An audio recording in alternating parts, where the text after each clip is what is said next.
ሰላም ጤና ይስጥልን እንደምንላችኋል ውድ ተመልካቾቻችን ከአባይ ቴሌቪዥን የሚተላለፍላችሁ የዕለት አርብ መጋቢት 5 2017 ዜና ላፍታ የመረጃ ሰዓታችን ተጀምሯል። ኤርትራ የፕሪቶሪያው ስምምነት እንዲፈርስና በትግራይ የተለያዩ ቡድኖች መካከል ያለውን ሽኩቻ የማባባስ ፍላጎት የለኝም ስትል መግለጿን ሳልሳይ ወያነ ፓርቲ የክልሉ የጸጥታ አባላትና የህወሓት አመራሮች እያደረጉት ነው ያለውን አደገኛ እንቅስቃሴ በአስቸኳይ እንዲያቆሙ መጠየቁን እንዲሁም በደቡብ ምዕራብ ኢትዮጵያ ክልል ሸካ ዞን ገበያ ውስጥ የነበረ ትልቅ ዛፍ ሰዎች ላይ ወድቆ 7 ሰዎች ህይወታቸው ማለፉን ጨምሮ ሌሎች መረጃዎችን ይዘንላችሁ ቀርበናል። ዜናዎችን እየመራው ዳሩ ሰላም ተሾመ ከናንተ ጋር ቆይታ አደርጋለሁ። አብራችሁን ቆዩ።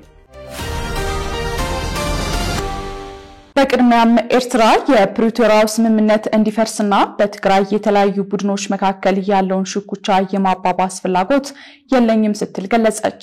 የትግራይ ክልል ጊዜያዊ አስተዳደር ፕሬዝዳንት አቶ ጌታቸው ረዳ ትናንት በአዲስ አበባ በሰጡት መግለጫ በትግራይ ትርምስ እናተርፋለን ከሚሉት ወገኖች አንዱ የኤርትራ መንግስት ነው ብለዋል። በትግራይ ያሉ የተወሰኑ ፖለቲካዊና ወታደራዊ አመራሮች ከሻዕቢያ ጋር ግንኙነት አላቸው ሲሉም የወነጀሉት አቶ ጌታቸው ረዳ ይህ ግንኙነት ቀጠናውን የሚያተራምስ እንቅስቃሴ መሆኑንም አንስተዋል።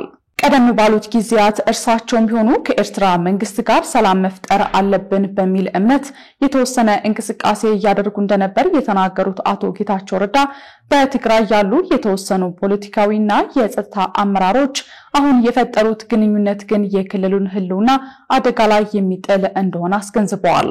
አቶ ጌታቸው ረዳ የኤርትራ መንግስት ሰዎች ፍላጎት ጥቂት ሲሉ ከጠሯቸው የህወሓት አመራሮች ጋር በመተባበር ቀጠናውን መረበሽ ነው ሲሉ ተናግረዋል።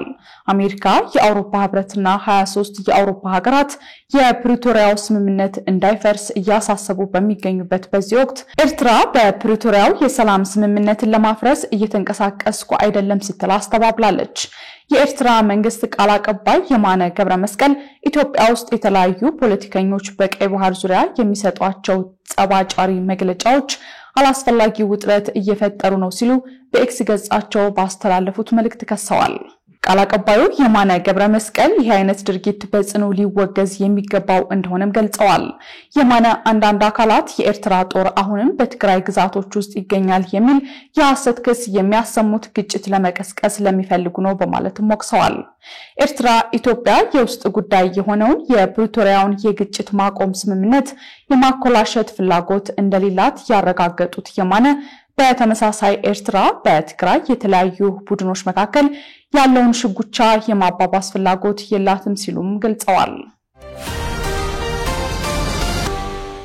ሳልሳይ ወያነ ፓርቲ የክልሉ የጸጥታ አባላትና የህወሓት አመራሮች እያደረጉት ነው ያለውን አደገኛ እንቅስቃሴ በአስቸኳይ እንዲያቆሙ ጠየቀ። የትግራይን የውስጥና የጂኦፖለቲካ ሁኔታ በመዘንጋት የክልሉ የጸጥታ አባላትና የህወሓት አመራሮች የሚያደርጉትን አደገኛ እንቅስቃሴ በአስቸኳይ እንዲያቆሙ በክልሉ የሚንቀሳቀሰው ሳልሳይ ወያነ ፓርቲ ጠይቋል። ፓርቲው ህወሓት የውይይት ፖለቲካን በመጥራት በሰላማዊ የትግራይ ተወላጆች ላይ ከፍተኛ ግፍ እየፈጸመ ይገኛል በማለትም ከሷል። ፓርቲው አሁንም በክልሉ ሁሉን አቀፍ ጊዜያዊ መንግስት እንዲቋቋም መታገል ያስፈልጋል ሲል አቋሙን በድጋሚ አሰምቷል። ይህ በእንዲህ እንዳለ ከህወሓት አመራሮች ውዝግብ ጋር በተያያዘ ላለፉት 3 ወራት ተዘግቶ የነበረው የመቀሌ ከተማ ከንቲባ ጽሕፈት ቤት በትላንትናው ዕለት በዶክተር ደብረጽዮን ገብረ ሚካኤል በሚመራው ቡድን ቁጥጥር ስር መዋሉ ተገልጿል። በዶክተር ደብረጽዮን ሊቀመንበርነት በሚመራው የህወሓት ቡድን የመቀሌ ከተማ ከንቲባ እንዲሆኑ ታጭተው በከተማዋ ምክር ቤት የተሾሙት ዶክተር ረዳኢ በረሃ በበኩላቸው ወደ ጽሕፈት ቤቱ የገባ ነው በሰላማዊ መንገድ ነው ሲሉ ተናግረዋል። ዶክተር ረዳኢ በጸጥታ ኃይሎች ታጅበን የሌሎችን ጥቅምና ሐሳብ ጨፍልቀን ሳይሆን ህግና ስርዓትን አክብረን ከመቀሌ ከተማ ነዋሪዎች የጸጥታ አካላትና ሌሎች የሚመለከታቸው አካላት ንግግር ሲደረግ ቆይቶ ነው ወደ ጽሕፈት ቤቱ የገባ ነው ማለታቸውን ዶቼ ቬለ ዘግቧል። በትግራይ ክልል ጊዜያዊ አስተዳደር የመቀሌ ከተማ ከንቲባ ሆነው የተሾሙት አቶ ብርሃነ ገብረ ኢየሱስ በበኩላቸው ጽንፈኛ ሲሉ የጠሩት ቡድን በወታደራዊ አመራሮች ድጋፍ ጽሕፈት ቤቱን እንደተቆጣጠረ ገልጸው ድርጊቱንም የመፈንቅለ መንግስት ሂደት ቅጥያ ነው ሲሉም ኮንነውታል። በደቡብ ምዕራብ ኢትዮጵያ ክልል ሸካ ዞን ገበያ ውስጥ የነበረ ትልቅ ዛፍ ሰዎች ላይ ወድቆ 7 ሰዎች ህይወታቸው ማለፉ ተገለጸ። በደቡብ ምዕራብ ኢትዮጵያ ህዝቦች ክልል በሸካ ዞን የኪ ወረዳ ፌዴ ከተማ ትላንት መጋቢት 4 ቀን 2017 ዓ.ም ከቀኑ 7 ሰዓት ከ20 በሐሙስ ገበያ መሃል የነበረ ትልቅ ዛፍ በገበያተኛ ላይ ወድቆ የሰባት ሰዎች ህይወት ማለፉ ተገልጿል። በ8 ሰዎች ላይም ከባድና ቀላል ጉዳት መድረሱን የክልሉ ፖሊስ ኮሚሽን የወንጀል መረጃና ኢንተለጀንስ ዳይሬክቶሬት ገልጿል። በዛፍ መውደቁ አደጋ ህይወታቸው ያለፈ 6 ሴቶች ሲሆኑ አንደኛው ታዳጊ መሆኑን ያመለከተው ፖሊስ ጉዳት የደረሰባቸው 6 ሴቶችና 2 ወንዶች ቀላልና ከባድ ጉዳት ደርሶባቸው በቴፒ አጠቃላይ ሆስፒታል ህክምና እየተደረገላቸው መሆኑ ተገልጿል።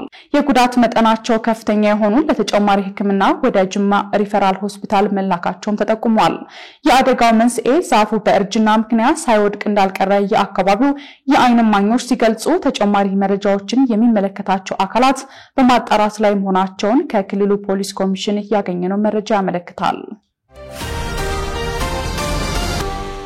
የሩሲያው ፕሬዝዳንት አሜሪካ ያቀረበችው የተኩስ አቁም ስምምነት ሐሳብ መሻሻል የሚገባቸው በርካታ ነጥቦች እንዳሉ ተናገሩ። የሩሲያው ፕሬዝዳንት ቭላዲሚር ፑቲን የተኩስ አቁም ሐሳቡን በመርህ ደረጃ መቀበላቸውን ገልጸው ነገር ግን ማንኛውም የተኩስ አቁም ስምምነት ለጦርነቱ መጀመር ምክንያት የሆኑ ዋነኛ አጀንዳዎችን ዕውቅና እንዲሰጥ ጠይቀዋል። የስምምነቱ ሰነድ ባነሳቸው ሐሳቦች ዙሪያ መስተካከልና መካተት አለባቸው ያሏቸውን ሐሳቦችን በግልጽ አስቀምጠዋል። ከነዚህ መካከል ለሩሲያ ደህንነት ዋስትና መስጠትና የተኩስ አቁም ስምምነቱ ወደ ዘላቂ ጦርነት ማቆም እንዲያመራ የጠየቁባቸው ሐሳቦችም ይጠቀሳሉ። ፑቲን በክሬምሊን ለጋዜጠኞች በሰጡት ማብራሪያም ጦርነቱን ለማቆም በቀረቡት ሐሳቦች ተስማምተናል፣ ነገር ግን ይህ ተኩስ አቁም ዘላቂ ሰላምን የሚያመጣና የዚህን ቀውስ ዋና መንስኤዎችን ለማስወገድ የሚያስችል መሆን አለበት ከሚለው እውነታ ጋር እንቀጥላለን ብለዋል። በተጨማሪም ሰላም ለማስፈን እየጣሩ የሚገኙትን የአሜሪካው ፕሬዝዳንት ዶናልድ ትራምፕን አመስግነው ሀገራቱ ወደ ሶስተኛው የዓለም ጦርነት ተቃርቦ የነበረውን ፍጥጫ ለማርገብ መወሰናቸው በዓለም አቀፍ ሰላም ላይ ትልቅ ሚና ያለው ነው ሲሉም ተናግረዋል። ዶናልድ ትራምፕ በበኩላቸው የፑቲንን ንግግር በጣም ተስፋ ሰጪ ሲሉ የገለጹ ሲሆን ሩሲያ ትክክለኛውን ነገር ታደርጋለች የሚል እምነት እንዳላቸውም ተናግረዋል። ወደ ሩሲያ የሚያቀነው የአሜሪካ ከፍተኛ ልዑካን ቡድን ከሩሲያ ባለስልጣናት ጋር በሚያደርገው ውይይት ያላለቁ ጉዳዮችና ዝርዝር ነጥቦች ላይ እንደሚነጋገርም ዶናልድ ትራምፕ ገልጸዋል። የዩክሬኑ ፕሬዝዳንት ቮሎዲሚር ዜሌንስኪ በበኩላቸው ፕሬዝዳንት ፑቲን የተኩስ አቁም ሐሳቡን ውድቅ ለማድረግ እየተዘጋጁ ነው፣ ነገር ግን ለትራምፕ ለመንገር ፈርተዋል ሲሉ ክስ የተቀላቀለበት ንግግርም አድርገዋል። ሐማስ የትራምፕን ከጋዛ የጅምላ ማፈናቀል እቅድ መተዋቸውን በደስታ እንደሚቀበለው አስታወቀ። የአሜሪካው ፕሬዝዳንት ዶናልድ ትራምፕ ፍልስጤማውያን ከጋዛ በኃይል እንዲወጡ በማድረግ ጋዛን ለመቆጣጠርና ለማልማት ያቀረቡት እቅድ ከፍተኛ ተቃውሞን ማስተናገዱን ተከትሎ ባለፈው ሳምንት ፍልስጤማውያን ከጋዛ ማንም አያባረርም ማለታቸው ተገልጿል። የአሜሪካው ፕሬዝዳንት ዶናልድ ትራምፕ ከ2 ሚሊዮን በላይ ፍልስጤማውያንን ከጋዛ በቋሚነት ለማፈናቀል ያቀረቡትን ግልጽ ማፈግፈግ ተከትሎ የሐማስ ቃል አቀባይ ሐዚም ቃሴም ውሳኔውን በደስታ እንደሚቀበሉት አስታውቀዋል። አክለውም እስራኤል ሁሉንም የተኩስ አቁም ስምምነቶችን ተግባራዊ እንዲያደርጉ በማስገደድ ይህ አቋም እንዲጠናከር እንጠይቃለንም ብለዋል። በተመሳሳይ ይህንን የትራምፕን ውሳኔ ተከትሎ ግብጽን ጨምሮ በርካታ የአረብ ሀገራት ውሳኔው በጋዛ ውስጥ ያለው የሰብአዊ ሁኔታ የበለጠ መበላሸትን ለመከላከልና ለፍልስጤም ጉዳይ ፍትሃዊና ዘላቂ መፍትሄዎችን የመፈለግ አስፈላጊነትን ግንዛቤ ያንጸባርቃል ብለዋል። ዋይት ሃውስ ግን ትራምፕ በራእያቸው እንደደገፉት ነው ብሏል።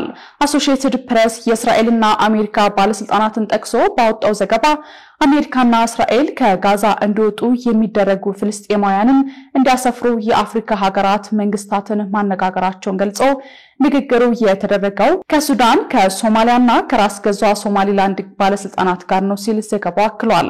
ከባለፈው ወር ጀምሮም ከነዚህ ሀገራት ጋር ሚስጥራዊ ምክክር መደረጉ የተገለጸ ሲሆን ዋሽንግተንና ቴል አቪቭ ከጋዛ የሚወጡ ፍልስጤማውያንን ለሚቀበሉ ሀገራት የፋይናንስ፣ የዲፕሎማሲያዊና የደህንነት ድጋፍ እንደሚደረግ ቃል መግባታቸው የተገለጸው ንግግሩን በተመለከተ ሁለት ለጉዳዩ ቅርበት ያላቸው የሱዳን ባለስልጣናት የትራምፕ አስተዳደር ወታደራዊ መንግስት ፍልስጤማውያንን እንዲቀበል ማነጋገሩን ማረጋገጫ ቢሰጡም የሃርጌሳ ሹማምንት እንዲሁም ስማቸው እንዳይጠቀስ የፈለጉ የሶማሊያ ባለስልጣናት ግን ከጋዛ የሚፈናቀሉ ፍልስጤማውያንን በማስጠለል ጉዳይ ተደረገ የተባለውን ሚስጥራዊ ምክክር እንደማያውቁት መናገራቸውን ዘገባው አክሏል።